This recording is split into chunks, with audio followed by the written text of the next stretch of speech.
Hello and welcome to MASHmouth, a podcast covering every single episode of the hit 1970s sitcom MASH. I'm Vanessa.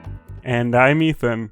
Ethan, okay, so I think we've discussed this on the show a couple times before, maybe once before, but the original airing of MASH wasn't supposed to have a laugh track, but CBS kind of told the creators, no, you have to have a laugh track. It's the 1970s. This is a sitcom. Of course, canned laughter, please. So there are DVD box sets without the laugh track included. And I think that you have the box set of the entire series without the laugh track. So I wanted to ask, have you watched any of MASH without the laugh track so far? And if you have, how is that? Okay. So I haven't watched it without the laugh track. I'm sorry. I'll circle back to this next week when I actually do. But today I watched the episode through the DVD box set. I knew that the laugh trackless version was a version, but I didn't know how to get to it. I didn't figure it out till after I watched the episode. But even still, with the laugh track, the version in the DVD box set that I have is kind of different than the Hulu version. I think the Hulu version is remastered to be widescreen and HD, and it plays slightly differently. Like, you could, sound mixing is a little different. It was a pretty odd experience compared to how I've always seen the show, which is these HD streaming versions, which I think are widescreen. Sometimes they just zoom it in and you're like, okay, here you go. But other times they reformat the original film to show more than was intended. And I think that's how the widescreen in this show is. I don't think they zoom it in. I generally have a pretty good eye for that. I might be wrong, though. But having it play out in this, ultra grainy DVD quality where some of the, film is scratched and, has those little black splotches that, pop up, it was, a weirdly different experience. I'm gonna watch the next few episodes through this DVD box set, and I'll report back whenever there's something, noticeably different. That's really interesting. So I haven't watched MASH on the DVDs that I have because I only have season 5 and 6. But I'm really curious to see if the DVDs that I have are also like that. So I guess I'll have to wait till 5 and 6. But, I'm excited. I highly recommend that if you're interested in MASH. I got the the DVD box set with all 11 seasons plus the movie for $50 on eBay. It was one of my better purchases. Great deal there, because you get every season for $4.30 if you calculate it. I like the idea of watching it in kind of more of the original format of how it aired and without the retouches of streaming and HD and whatnot. So I'm really, really curious to just see God see intended. The whole thing. Okay, so speaking of this episode was titled For the Good of the Outfit. And after U.S. shelling targets a Korean village of civilians, Hawkeye and Trapper are really determined to kind of shed light on this really bad atrocity. But they kind of underestimate how much the military wants to keep the incident a secret and the lengths that the military is going to go to make sure that Hawkeye also stays quiet. So, Ethan, this episode was so intense. What did you think about it? This episode was intense. My goodness. I was so wrapped up in the actual plot of it, I did not take many notes. But this was, the most anti-military the show has ever been until now. There was a lot of commentary. They do not paint anyone in the U.S. military, higher-ranking officials, in a good light. Very just propaganda and anti-Korean War, and I'm sure by extension at this point, the Vietnam War. This was kind of crazy to watch. I'm surprised that they were allowed to do this from, the broadcasting standpoint, Yeah, I'll talk about it a little bit later, but apparently they got massive blowback from this episode in particular, but I am not surprised. Yeah, I can't say that I completely forgot about this episode because I definitely didn't. There were pieces of it that I do remember from, my many rewatches of MASH, but it was kind of shocking to see how really anti-military they were, I can't even say anti-military, but like anti-military in a war sense. It was like really, really intense. And it was direct, too. Yes, they didn't hold back at all. Yeah, there have been other ones where they, like, had commentary, but it was, like, obfuscated in humor and, you know, the kind of absurdity of the situation. Like with Tuttle. Tuttle doesn't paint the U.S. military in a good light. They all got tricked by a fictional man that one guy made up and, like, got severance for him. There was no jokes in the situation. It was just the U.S. military killed a village, and then they're trying to cover it up. That was the plot of the episode. It was kind of, I don't know what the word is, but it was direct, and it was intense, and it was uncompromising as far as I'm concerned. Yeah, absolutely. So let's get into actually like the plot of the episode a little bit more. We first open up and we see this OR scene, which is not anything kind of out of the ordinary for MASH at this point. And they note in the OR that all of the patients that they're getting are Korean civilians, which they think is quite strange because I'm sure usually they have maybe some Korean civilians, some allied Korean soldiers in the mix, but to have so many patients to be Korean just civilians is kind of strange.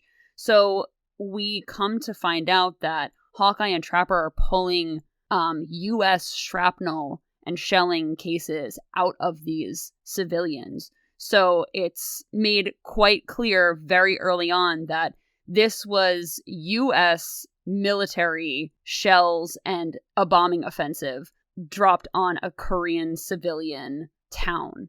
And just the thought of that just gives me like chills, like heebie-jeebies almost. Yeah, it's a very real thing. It happens a lot, I'm sure, like even in today's wars, you know?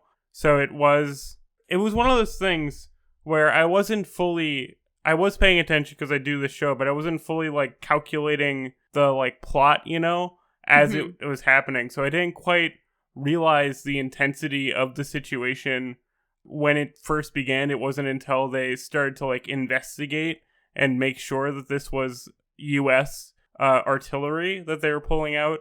Just, again, not funny. There isn't a joke in the setup. This is just pure commentary. This is such a harsh, really intense episode. And it's hard to really kind of navigate these feelings that I'm sure were supposed to be evoked from this episode, right? Because you're not supposed to feel good about this episode, even though it is a sitcom. And it's kind of hard to find the right words for this. But Hawkeye, right off the bat, really is intent on finding out what happened. He wants an investigation. This is kind of as, I don't know, like regular army as I feel Hawkeye has been throughout this point. Like he is very much going through the proper channels of trying to have an investigation started because it's very clear that U.S. military dropped bombs on these Korean civilians. And I can't even say that there wasn't any humor in this episode because I did end up laughing so much throughout this episode, actually. But it was not in the context of the actual story. It was a lot of like funny one-liners. Mm-hmm.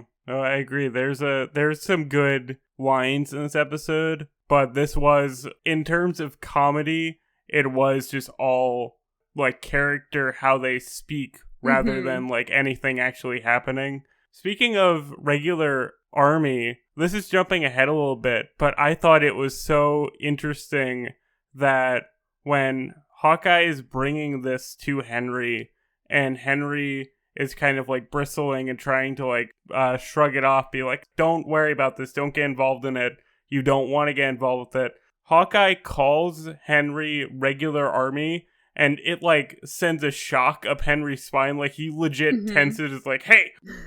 That's what makes Henry like really kind of try to reprimand Hawkeye more than anything else. The insinuation that he is regular army, or like that was what like started it more than a lot of other things that they've done.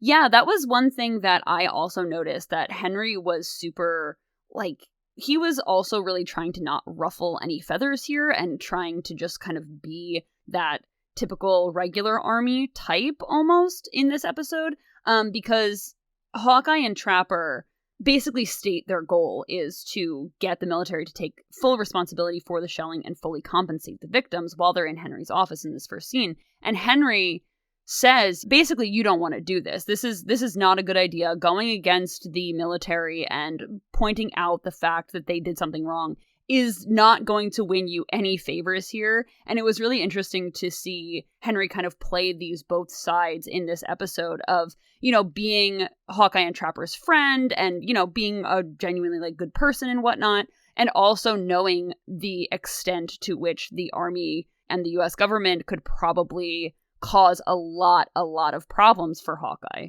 Yeah. And Radar also kind of hints at that too at the end of this scene as well, where he makes a joke and he says that a colonel had done something like tipped off some kind of corruption in the military and now he was a private. So right away you know that this probably isn't going to go the best for Hawkeye if he pursues this, but because Hawkeye is, this genuinely good person and knows that this is wrong, he is going to pursue it anyway.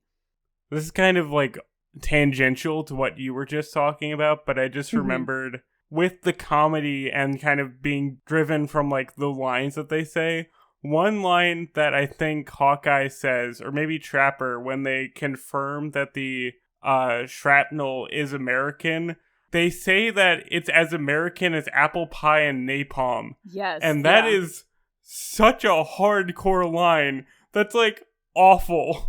I was so taken aback by that one line. And it was funny. Like, it was structured as a joke where you're like, and then you're like, oh no.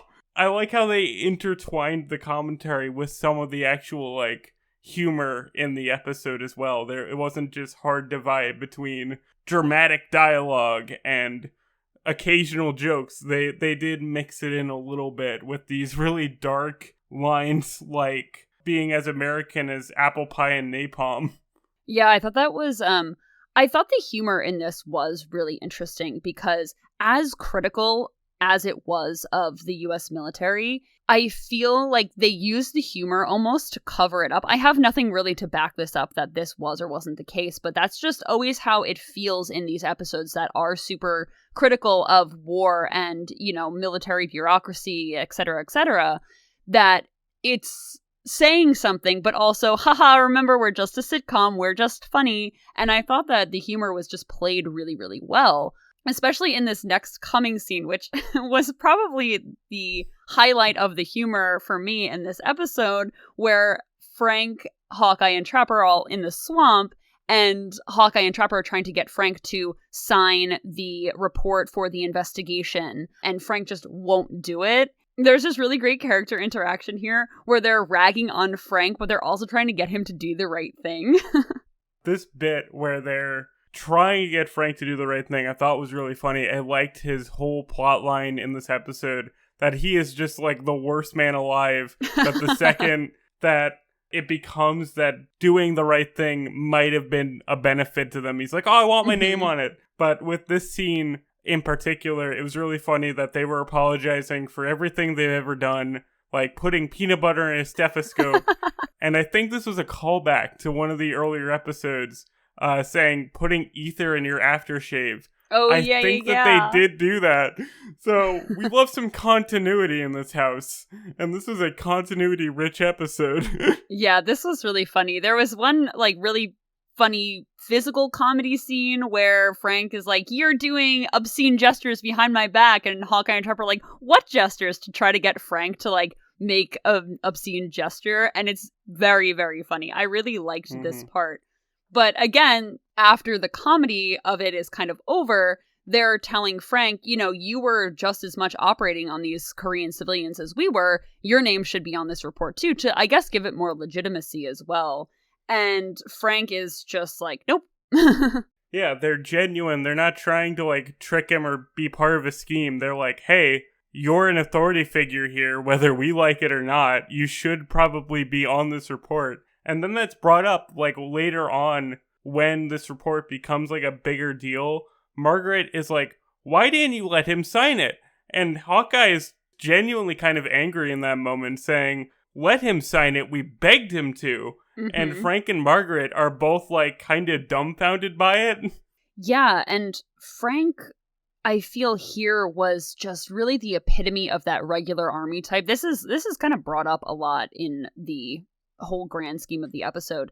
This regular army type, just kind of going with the flow of everything military-wise, not really wanting to be critical of things that the U.S. military does, turning a blind eye to such an injustice and the antithesis of why, America was in the Korean War in general. And I thought it was a really good juxtaposition between what Hawkeye and Trapper were trying to do and this, bureaucratic type of like traditional notions of, well, you can't go against the military, it's the military, you know what I mean? Mm-hmm. Later on in the episode, they bring in this major named Major Stoner, who's like in charge of the investigation. And at first he seems like he's doing the right thing. He's being a good guy, like helping them with their investigation. And then it comes out the next day, like in the newspapers, that it was all, Korean enemy shrapnel that like hit this village. And Frank, I think, says like, well, that cleared it up. It was Korean. Obviously, it's propaganda, but he's just so willing to go with like whatever the official story is that he doesn't question it. And that is like a very recurring thing throughout the entire episode. Yeah, absolutely. And you brought up Major Stoner, and I thought that he was such an interesting character because I didn't really trust him at all. And then it kind of turned. So when Hawkeye sees that the military is trying to cover up this bombing that happened, we do find out that the U.S. military is going to rebuild this Korean village, but they're not taking any responsibility. And Hawkeye just won't have that. He's like, this happened and we should all be very aware of it. So he calls up Stoner and says, what is this report in Stars and Stripes? Which, by the way, is a real military newspaper. Oh, cool. And Stoner says, I didn't know about this. I'm definitely going to take this to the top, et cetera, et cetera. But you, as the audience, and I feel like Hawkeye as the character, just think that this is lip service and that nothing's really going to happen. And then later on, we find out that Stoner was reassigned back to the States. So the guy who was actually like investigating this whole incident was just kind of put somewhere else so that he wasn't near it anymore. So I was kind of unsure. It was a little bit ambiguous of whether Stoner was this good character or this bad character. Yeah, this is my favorite line of the episode for when we do that. I guess this is it. That Hawkeye, after this phone call, says to Trapper and Radar that, he doesn't believe Stoner at all. So he says, it turns out the Major is Korea's #1 distributor of crapola. And I was just like, crapola? That's what my mom says. I love it. But yeah, he doesn't buy it for a second. And then I guess it is kind of ambiguous that he was maybe trying to do something, but maybe not to the degree that, Hawkeye would have wanted, but that was enough to kind of send him away. I think he goes to Honolulu. So that's, of all the places to be banished to, essentially, why not go to Honolulu? Yeah, and this, you could tell that Hawkeye really didn't believe him because that's what spurs him to write the letter to his dad asking for this U.S. senator to get involved. Right, there's a lot of webs in this one. Just a lot of interconnected, like, this happens, it's not just like, here's some jokes. There's a lot of plot. Yeah, absolutely. And we find out later that Hawkeye's letter to his dad got intercepted and sent back to Henry. And I thought this scene where Hawkeye confronts Henry and says, I can't believe you did this. And Henry says, it wasn't me. They're intercepting your mail because you won't let this go. I thought this was great acting from Alan Alda and McLean Stevenson because they seemed like so genuinely pissed off at each other. And I really, really enjoyed this scene. Mm-hmm. Yeah, it was super cool to see Hawkeye be very angry and Henry, again, trying to be this more regular army kind of guy, like following orders. And he knows that it's like not right, but he's got to do what he's got to do. And one of the jokes that I liked in this exchange is that like Henry's very obsessed with the fact that they're putting in like soft serve ice cream into this village that the U.S. Army's rebuilding. I just thought that was such a specific and weird thing to be like, no, it's gonna be fun. They have soft serve ice cream now. Yeah, honestly, I think that the humor in this was so well placed because it really softened this blow of this anti-military sentiment. Again, I can't even call it really anti-military sentiment. Anti-military wartime sentiment, because I don't really think the show was super anti-military, saying, we shouldn't have a military, et cetera, et cetera. But they were very much like anti-military war at this point. And also, I have to bring up the fact that this blew me away. At the end of this scene between Hawkeye and Henry, Hawkeye is about to call General Clayton, and he says to Henry, I'm going over your head on this one. And that was so crazy to me because that was so out of character for Hawkeye to do. That's how you know that he was like genuinely so mad about this and wanted something to be done about it.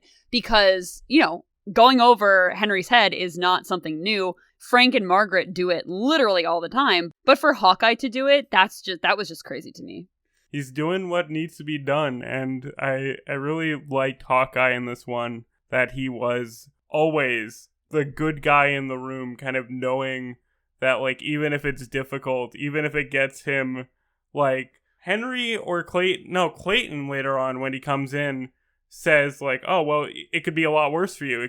You could be working in, like, first aid on the front lines or something like that. And Hawkeye is just like, whatever, like, you can't threaten me. I know what needs to be done. So... Pretty cool. Good episode, good characterization. Yeah, and this scene right after this with Clayton, because Clayton is already on his way there, and he says he's there because he's getting pressured from the top to do something about Hawkeye and shut him up, basically.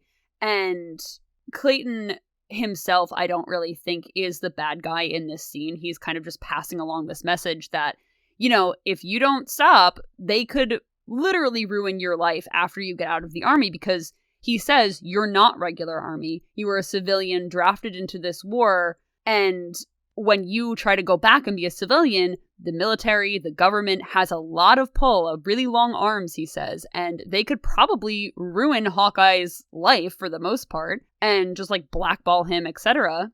And I can't help but feel that that was probably really genuinely true for the time period as well. Oh, yeah. Of you speak out against the U.S. military in any way and paint them as anything other than being really heroic and point out, the flaws of war, sometimes considered necessary flaws, but regardless the flaws of the U.S. military, you're gonna get in trouble. There is no denying that in this period of time, you're getting in trouble.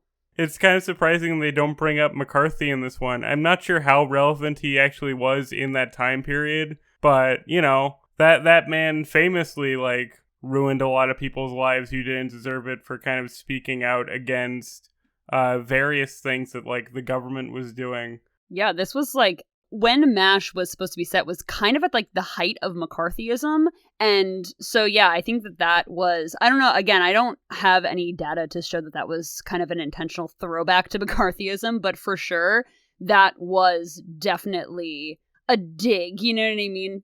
Mm-hmm. And they play it very well, because you're right. It doesn't come across like Clayton himself is the bad guy here. There are people above him. And I think that does make the difference, because Clayton's, like, I think never depicted to be the best guy. He's actively sleeping with Margaret, stuff like this. But he's not a bad guy. So it was, they did a good job of making sure, like, our characters are kind of on that ambiguous line of nobody's, like, pure evil. It's all a complicated situation. I thought that it was really interesting also how this whole conflict kind of wrapped up, because right after Clayton tells Hawkeye, listen, you're getting threatened, basically, you have to cool it. Frank and Margaret walk in with even more evidence that this was American artillery and the medical reports from all the Korean civilians that they treated, because of course Frank wants the recognition because he is so in the dark and stupid that he thinks that this is going to, like, this is like some really crazy thing that is not going to get anybody in trouble because he's so freaking out of touch and stupid. But well, he heard Stoner like praising Hawkeye when he was trying to get Hawkeye off his back. So, like, since then, he's like, oh, this is a good thing. I loved how oblivious Frank and Margaret were, that they were, like, they're going against the army and not even realizing it because they're so entrenched in that culture. It was, like, a really funny way to wrap up this, like, otherwise pretty dark and critical episode. That's so interesting, too, that you mentioned that Frank and Margaret heard Stoner tell Hawkeye that there might be, you know, commendations in this whole thing for him, because I feel like that also goes to the ambiguity of his character of, you interpret it as him trying to get Hawkeye off of his back. I could definitely see how you can interpret it as him being genuine and saying, wow, this is a problem, we have to investigate this, and being sent stateside because of it. But to go back to General Clayton, I feel like it was left a little bit ambiguous, but also kind of resolved with like a pretty little bow on it, because they were super critical of the military in this episode, that they had to kind of paint the military in like an okay-ish light at the end, because Clayton says something along the lines of, well, even the army has to take its lumps, and implying that there's something going to be done about it, that the military is going to take responsibility for this tragedy that happened. But I wasn't sure. It was kind of happened really quickly, and then Clayton left. He was like, all right, bye. Yeah. The ending, I think, really, you know, it's a sitcom. They have to tie it together. They have to end it with a joke. So it is, you know, probably a bit ambiguous as to whether or not they would actually do anything. But as far as the episode's concerned, Hawkeye has won. Clayton is going to maybe try to do something. And that's, you know, what matters here. And I thought the last scene about Hawkeye receiving a letter from his father was like kind of super dark as well, where the senator that they wanted to contact turned out was like super corrupt and like not a friendly guy at all. It was so like a weird note to end this on. Yeah, I thought it was really interesting, honestly, because like we said before, Hawkeye wrote to his father to have his senator friend get involved with kind of exposing this story. And then the senator was just a corrupt guy and had been indicted on like corruption charges. It was very strange. I wasn't really sure what they were doing with that, but you know, it was kind of funny because his dad says to him in the letter, you know, I regret stuffing the ballot box for him. And I thought that was very funny and triggering because it was kind of timely. No, yeah, it was such a weird note to end it on, but it was funny, so like, whatever, man. Some people are corrupt, let's go. It's true. I already said my favorite line of the episode, but do you have a favorite line? So I have a couple. In the very beginning, Frank is bitching in the OR scene, and he wants quiet, because for some reason Frank just always wants quiet in the OR, I don't know why. And he's gotta focus. So Trapper says, will someone please turn down the war for Frank? And I thought that was really funny. And then probably one of my favorite lines in all of MASH, when I said before that I remember bits and pieces of this episode, this is actually one of the bits I remember, when Hawkeye and Trapper and Frank are all in the swamp and they're calling a truce. And they start apologizing for all the things that they did to Frank.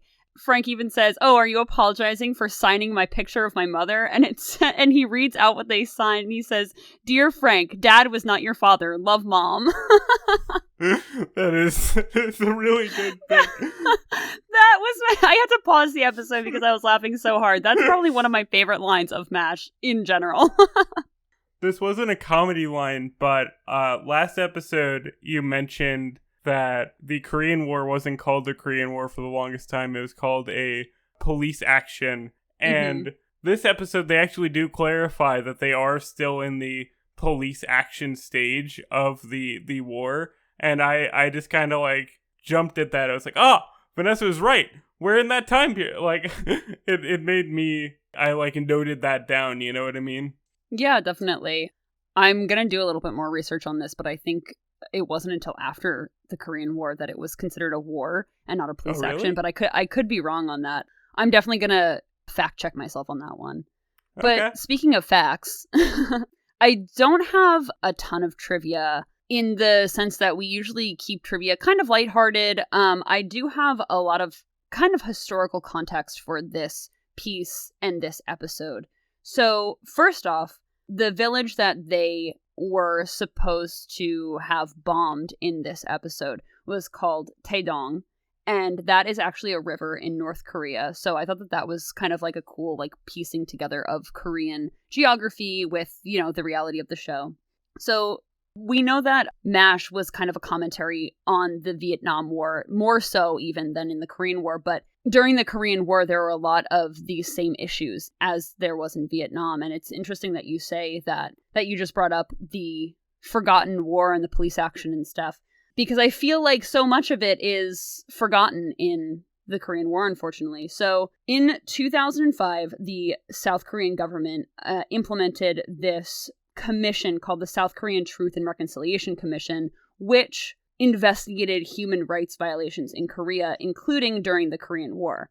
And this commission received over 200 petitions for reparations alleging the killings of South Korean civilians by the US military during the war through mostly airstrikes like we saw in this episode. So that is pretty horrific. So kind of in the context for this episode in this show, you know, at this point, the Vietnam War was kind of winding down, but there was still tons of controversy surrounding the war itself. And I can't back this up entirely, but just through my research, that it's likely by the time this was being written and filmed, there was a lot of controversy surrounding the U.S. involvement in Cambodia, which was an extension of the Vietnam War. There was a bombing in the summer of 1973. This episode aired in October of 1973. And the number of civilian casualties was reported to be very small originally, but there were actually 137 civilians killed and 268 wounded as a result of the incident. And even if this wasn't the exact or the direct influence on this episode, there was still a lot of ongoing public outrage about the civilian casualties caused by the U.S. military in the Vietnam War. And I just thought that in historical context, for this episode to come out as hard as it did was very, very crazy almost that it was allowed to be aired. No, I 100% agree. This episode, I'm surprised that it exists, and I'm glad it does. This was a good episode, and I thought the commentary was kind of well done. And it's kind of crazy that you say that this reparation bill for airstrikes happened in 2005, and this is an episode commenting on that in the 70s. Like, that's wild to me. It's unfortunate how dark and how, like, realistic to a degree this episode is, but yeah, I'm glad that they have the, like, guts to tell these kind of stories, you know? Yeah, absolutely. And I appreciate this encapsulation of history and this media commentary. You know, it's something that I feel like we should all know about and we should all really appreciate. And that's why I love MASH as a younger person, because it gives that historical context. And it's kind of almost timeless in that sense. And again, really unfortunate, but it's really good to know about, I think.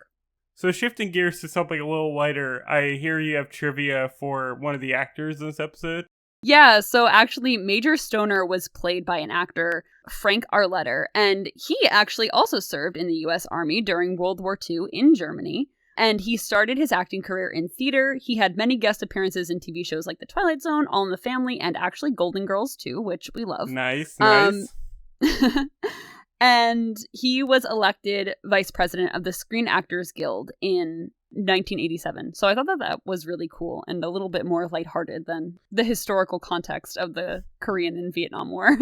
That's rad. We love a SAG vice president, you know what I mean?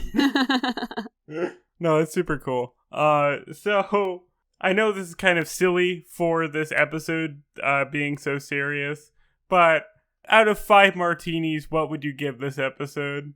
To me, this episode is definitely like a 4.5 out of 5 martinis because the humor was really good in it.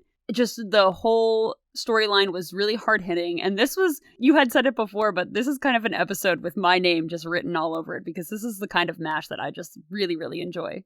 Yeah, this is definitely a real, elite list episode where if you're trying to describe the show and like pitch it as this like commentary but also comedy, this is one that you would use. So I think that I would go a little bit higher. I think I'm going to give this a straight 5 out of 5. I honestly don't know what this episode could have done to be like better. I think this does what it wants to do pretty much as well as you can do under the circumstances of being a broadcast television sitcom. So yeah, 5 out of 5. I am just, drunk off these martinis, having a good time.